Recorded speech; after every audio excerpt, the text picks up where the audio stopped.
Hey everyone, Eric here. Thanks for tuning in. I'm not sure if you've noticed, but the wealthiest and most successful people in the world have one thing in common. Their ability to persuade, influence, and sell their vision is virtually unmatched. In order to achieve the best version of themselves, they've likely read hundreds of personal development books, attended quite a few seminars, and last but not least, they understand the value of remaining a student of life. However, there is one book that reigns supreme. It sold over 30 million copies, and its principles are used by various business owners and world leaders across the globe. That book is Dale Carnegie's How to Win Friends and Influence People. If you were to read one book and one book only, then I would highly recommend this being your choice. This is the book right here. Don't judge a book by its cover. This is by far one of the best books I have ever read. The ability to communicate effectively and master the art of persuasion is incredibly powerful. Today, I'm going to be covering all of Carnegie's principles on how to handle people, how to persuade them into your way of thinking, how to become a more likable person, and last but not least, how to become a leader. My hope is that by the end of this video, you'll have the tools that you'll need in order to increase your earning potential, to strengthen your influence on others, better your communication skills, and handle difficult conversations much more efficiently. And as always, feel free to subscribe to my YouTube channel if you haven't already to join the Millepreneur community. I've noticed that the vast majority of the people that watch my videos are not yet subscribed, so if that is you and I provide you any value, please go ahead and subscribe to my channel. Thanks so much. And also, don't forget to smash that like button to show your support. Having said that, let's get started. Alright, so the first three principles that I'm going to be sharing with you are related to handling people more effectively. The first technique that Carnegie recommends is to not criticize, condemn, or complain. If you notice that somebody screwed up royally, the last thing that they're going to want to hear is how bad they did from you. Why are you interrupting me? Well, I just thought that you... You thought? You thought? You do not interrupt me when I am busy. Do you understand me? Carnegie illustrates this point pretty masterfully by using history as an example. In 1863, Abraham Lincoln wrote a very strong worded letter to one of his generals detailing how disappointed that he was after his direct orders to attack the Confederate army were disobeyed. Instead of sending the letter to the general, what Lincoln ended up doing was actually putting himself in the general's shoes and questioning what he would have done if he was in the same circumstance. He then said not to criticize others since they are just what we would be under similar circumstances. I completely agree with this principle because putting other people down never yields positive results. Instead, focus on empowering them and doing your best to understand them. Ultimately, if you show genuine empathy or care for another person, it is highly likely that they're going to show you that same respect in return. The second principle is to give honest and sincere appreciation. Let's be honest, people like to be recognized for their hard work. A genuine compliment will help boost a person's morale and may bring the best out of them. This is essential for anybody in a leadership position to truly understand. Charles Schwab once famously stated, "My ability to arouse enthusiasm among my people is the greatest asset I possess, and the way to develop the best that there is in a person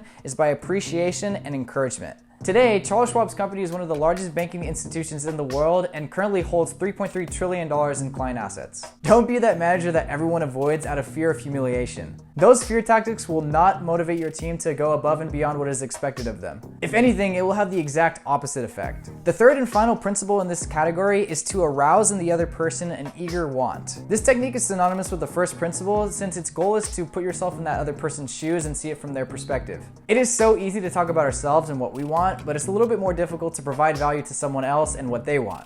Hey, Daddy, I want a golden goose. Here we go again. In order to truly influence others and build a community of people that actually care about what you have to say, you have to put their needs first and provide them a solution or value to what they are asking for. For example, I have identified a common need in this market for financial literacy since students are not taught in school basic personal finance. My goal is to help each and every one of you build your portfolios and manage your investments properly so that you can live the lifestyle that you dream of. And I won't stop until that goal is realized. So if you're on board with my vision, feel free to leave a like on this video. Alright, so the next section that I'm going to be covering is Dale Carnegie's 6 ways to get people to like you. And I could already hear you saying, "Oh my god, Eric, I'm already TikTok famous. I don't need to listen to these principles." well, we'll see what happens to TikTok in the next 6 months. First off, you need to become genuinely interested in other people. Carnegie states that you can make more friends in just 2 months by becoming genuinely interested in them versus spending 2 years trying to get other people interested in you. It is so incredibly easy for us to become self-absorbed. The reality is that the person that we care most about is ourselves, so if we're able to just spend a little bit of time and effort on other people, I'd imagine that you'd be able to grow your network much more efficiently.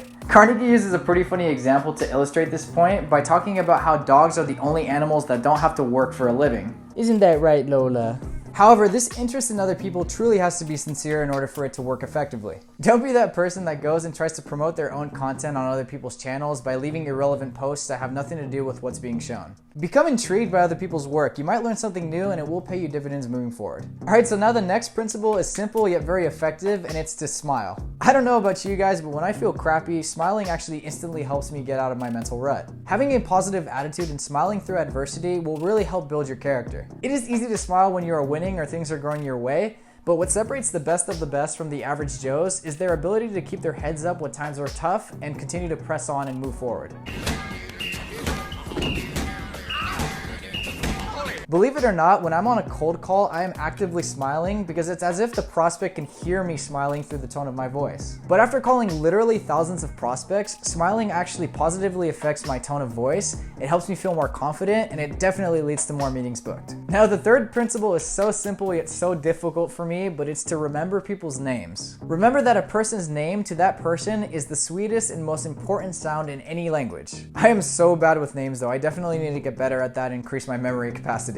Think about it, wealthy people will donate millions of dollars to have buildings, stadiums, or schools built in their names. You may also often hear people say that they're trying to make a name for themselves. Shoot, I'm in the same boat here. When I YouTube search or Google the name Eric Lopez, I want my face to be at the very top. Not some music video from over a decade ago or the backup goalkeeper for the LA Galaxy. That's just the competitive side of me. Next up, be a good listener and encourage others to talk about themselves. I'm sure you've heard the saying, we have 2 ears and 1 mouth for a reason. People love talking about themselves. I know I personally do, and if anybody is willing to take the time to listen to me rant about personal finance, real estate, investing, etc., then I'll definitely like them more instantly. However, this also works for people that are upset at you or their current life situation. For example, let's say that you work at a restaurant and you're a server and one of your customers is complaining to you that their food is too cold. Carnegie would recommend you telling that person that you understand exactly how they feel and that if you were in their shoes that you would feel the same way. The last thing you want to do is disagree or argue with that customer. That's just going to implode on you for sure. I obviously learned that the hard way. This could be really applied to any profession or difficult conversation, but the reality is that people really just want to feel important and feel heard. Sometimes people don't even necessarily want you to give them advice. I've personally had some experiences in the past with women where they just want me to listen to them speak and they don't necessarily want a solution to their problems. Gentlemen, do not always try and be a knight in shining armor for your woman. It's okay to just sit there and hug your lady and let her vent. Whoa, I didn't mean to give you any dating advice, but seriously, take my word for it. Now I'm going to combine the 5th and 6th principles since they're relatively short. They are to talk in terms of the other person's interest as well as make them feel important. This is why it's so important for you to learn a little bit about a variety of different subjects. Being able to speak on different subjects will allow you to be more well-rounded and well-received by others. It'll also allow you to tailor the conversation to the interest of the individual that you're speaking with. Carnegie also believed that it is so incredibly important to provide value to others without expecting anything in return. The desire to feel appreciated and important is one of the strongest human urges that we can experience. We are social beings, so the reality is we want to be accepted by society, or at least for the most part. Or in some cases, I guess that some of you are just like, screw society, I don't want to be accepted, I'm going to do my own thing, which, more power to you. And lastly, make sure to treat others like you would like to be treated yourself. This is something that you are also probably taught in grade school, but the reality is that it is one of the most important rules that you can learn in life and could easily be forgotten when you're angry, when you're jealous, or just feeling upset in general. Go in your room, I'll be done in like 30-45 minutes. Nice. Alright, great. So now that you're well received by your peers and you understand how to handle people, let's go over Carnegie's 12 principles on how to master the art of persuasion. First off, the only way to get the best of an argument is to avoid it completely. Alright, I get it. I understand that you never feel like you are wrong. But what good will it do trying to convince someone else that they are mistaken? Carnegie would say that even if you did get the best of somebody in an argument, it would be a pretty shallow victory considering you would never win that person's goodwill. Now trust me, I understand that it is a great feeling to win an argument. I went to school and was taking classes in preparation for law school. However, it's simply not worth your time trying to change the mind of the person sitting next to you. Instead of wasting your breath, take steps to try and understand that other person's point of view and don't be afraid to respectfully disagree. Next up, show respect for that other person's opinion and never tell them that they are wrong. It is not difficult to point the finger and blame other people. However, it takes much more courage to admit when you are wrong. The first example of this that comes to my mind is Jocko Willink's extreme ownership. After an unfortunate friendly fire incident that led to the injury of several Navy SEALs and the death of an Iraqi soldier, Jocko actually took full responsibility for those actions, seeing that he was the leader of his group.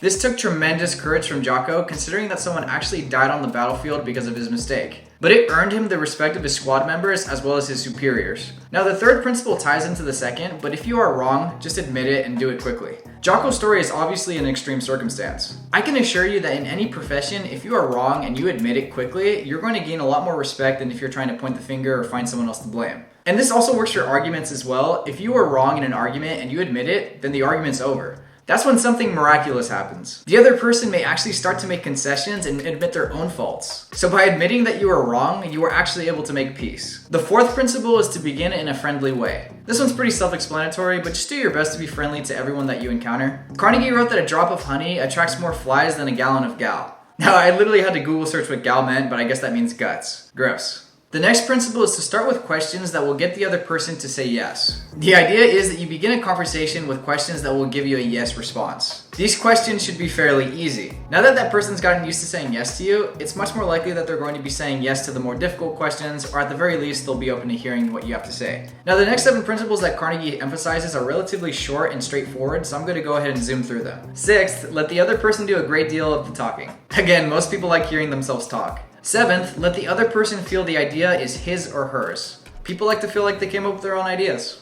8th, try honestly to see things from the other person's point of view.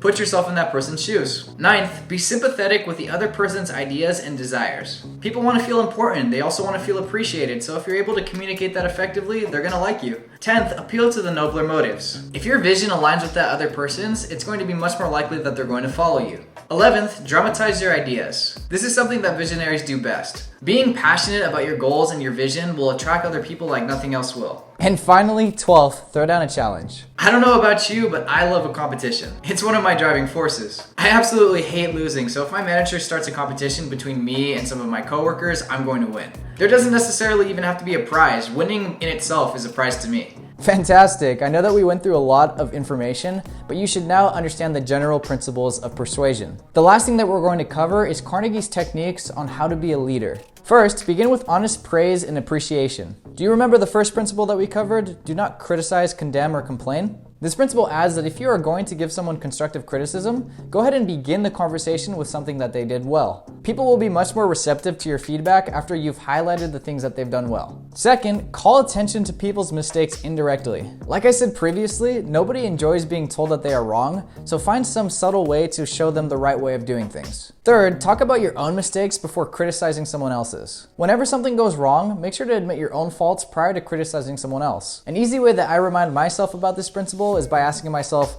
what would Jocko do? Fourth, ask questions instead of giving direct orders. People are more receptive to suggestions than commands. Unless you are in the military, use suggestions to help boost the confidence of others so that they can learn from their mistakes. If you're in the military, expect to be yelled at. Fifth, let the other person save face. Never, and I mean never, call out a member of your team in front of their peers. Public humiliation stings so much more than a private conversation. So make sure that if you do have to give constructive criticism, just do it when others aren't around. Sixth, praise every improvement. Carnegie stated that abilities wither under criticism, but blossom under encouragement. Even if that improvement is very small, make sure to let that person know that they are awesome and that they are developing rapidly. Seventh, give the other person a fine reputation to live up to. Now, this one is one of my personal favorites. When management steps up and challenges me to be the best sales rep, I feel ready to win. Having a reputation to live up to keeps me motivated and gives me a shot of adrenaline when things are going rough. Next up, use encouragement and make the fault seem easy to correct. When the path to success looks far away or bleak, some people may lose hope or just give up altogether.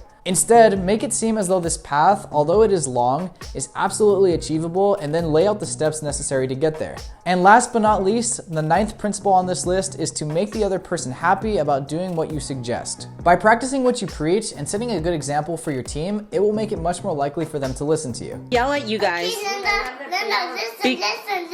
And that's it. I hope that Carnegie's principles provided you value that you can start implementing into your daily lives. If you want your own copy of this awesome book, go ahead and click on the link in the description. Feel free to subscribe to my channel if you haven't already to join the Millipreneur community, and leave a like on this video if I provided you any value. Also, feel free to follow me on my Instagram at Eric_Anthony_Lopez and check out my blog at themillipreneur.com. Thanks so much, and I'm looking forward to seeing you on the next video. Bye now.